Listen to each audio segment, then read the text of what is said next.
നമ്മളെ സ്ഥാപനത്തിന്റെ പേര് അച്ഛൻസ് ബേക്കറി എന്നാണ്. നമ്മള് 41 വർഷത്തോളം എക്സ്പീരിയൻസ്ഡ് ആയ ആൾക്കാരാണ്. നമ്മള് അതിലെ കേരള സർക്കാരിന്റെ KFC ലൈസൻസിലാണ് നമ്മൾ സ്റ്റാർട്ട് ചെയ്തിരിക്കുന്നത്.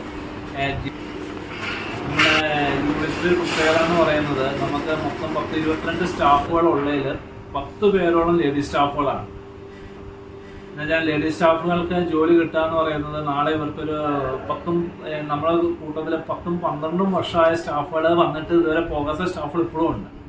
അപ്പോൾ അവരൊക്കെ എന്താ വെച്ചാൽ അവർക്ക് അത്യാവശ്യം ജോലികൾ പഠിക്കുകയും അതനുസരിച്ച് അവർക്ക് സാലറികൾ വർദ്ധിക്കുകയും ചെയ്തു തുടങ്ങിയതുകൊണ്ട് അവർക്കൊക്കെ നിലയിൽ നിന്ന് മുന്നോട്ട് പോകാൻ പറ്റുന്നുണ്ട്. ഞാൻ വന്ന് വരുമ്പോൾ അവർ ഹെൽപ്പറായിട്ട് വരുമെങ്കിലും ഇപ്പോൾ അവരൊക്കെ അത്യാവശ്യം ഒരു ഷെഫിൻ്റെ അവസ്ഥയിലേക്ക് എത്തി തുടങ്ങിയ ആൾക്കാരാണ്. അപ്പോൾ അതിനനുസരിച്ച് അവരുടെ സാലറികൾ വർദ്ധിക്കുന്നതുകൊണ്ട് അവർക്ക് അവരുടെ കാര്യങ്ങൾ ഭംഗിയായി മുന്നോട്ട് പോകുന്നതുകൊണ്ട് അവർ സ്ത്രീകൾ, അതുകൊണ്ടാണ് ഇപ്പോൾ നമ്മൾ സ്ത്രീകളെ കൂടുതലായിട്ട് ചോയ്സ് എടുക്കുന്നത് അത് തന്നെയാണ്. സ്ത്രീകൾ മുന്നോട്ട് വരാൻ വേണ്ടിയിട്ടുള്ള ഒരു കാരണത്തിലാണ് നമ്മളെ സ്ത്രീകളെ 10ഓളം സ്റ്റാഫുകളെയും സ്ത്രീകളായിട്ട് നമ്മൾ യൂണിറ്റിൽ ഇട്ടിരിക്കുന്നത്. 2 വർഷത്തോളം 2022 മുതലാണ് നമ്മളിവിടെ ഈ യൂണിറ്റ് സ്റ്റാർട്ട് ചെയ്തിട്ടുള്ളത്. ഇപ്പം നമ്മുടെ പഴയ യൂണിറ്റ് 10-38 വർഷത്തോളം പഴക്കമുള്ള പഴയ യൂണിറ്റാണ്. അതിപ്പോൾ നമ്മൾ മാറ്റിയൊക്കെ മാനുവലായിരുന്നു, മെഷീനറികൾ കുറവായിരുന്നു.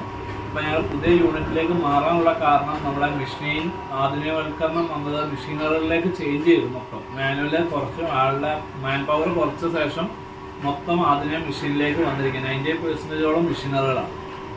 പിന്നെ നമുക്ക് ഇതിന് ലോൺ സപ്പോർട്ട് ചെയ്തിരിക്കുന്നത് KFC കേരള ഫിനാൻസിങ് കോർപ്പറേഷനാണ്.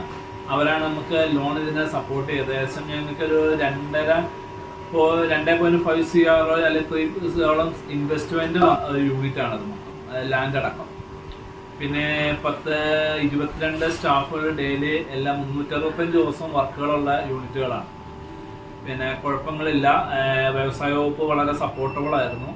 നമുക്ക് തുടങ്ങാനുള്ളതും ലൈസൻസിനുള്ള കാര്യങ്ങൾക്കും എല്ലാം വളരെ സപ്പോർട്ടബിളായിട്ടാണ് വ്യവസായ വകുപ്പ് നമ്മളോട് സഹകരിച്ചതും. അതിനുള്ള കാര്യങ്ങളെല്ലാം ആദ്യം മുതലേ വ്യവസായ വകുപ്പ് എന്തൊക്കെ ചെയ്യണം, നമ്മൾ യൂണിറ്റ് സ്റ്റാർട്ട് ചെയ്യുന്നതിന് മുന്നേ തന്നെ വർക്ക് ലാൻഡ് വാങ്ങിയപ്പോൾ മുതലേ നമ്മൾ വ്യവസായ വകുപ്പിൽ പോയി ചോദിച്ചു. അവരോരോ കാര്യങ്ങൾ ഇന്നപോലെ ചെയ്യണമെന്ന് പറഞ്ഞ അനുസരിച്ചാണ് ഓരോ കാര്യങ്ങളും ചെയ്തുകൊണ്ട് നമുക്ക് നിയമപരമായിട്ട് പെട്ടെന്ന് കാര്യങ്ങളെല്ലാം ലൈസൻസുകളായാലും അതിലെ ബിൽഡിംഗ് നമ്പറുകളാണെങ്കിലും എല്ലാം വളരെ ഫാസ്റ്റായിട്ട് കിട്ടാൻ പറ്റി. അതൊരു വലിയൊരു ഗുണം തന്നെയാണ്.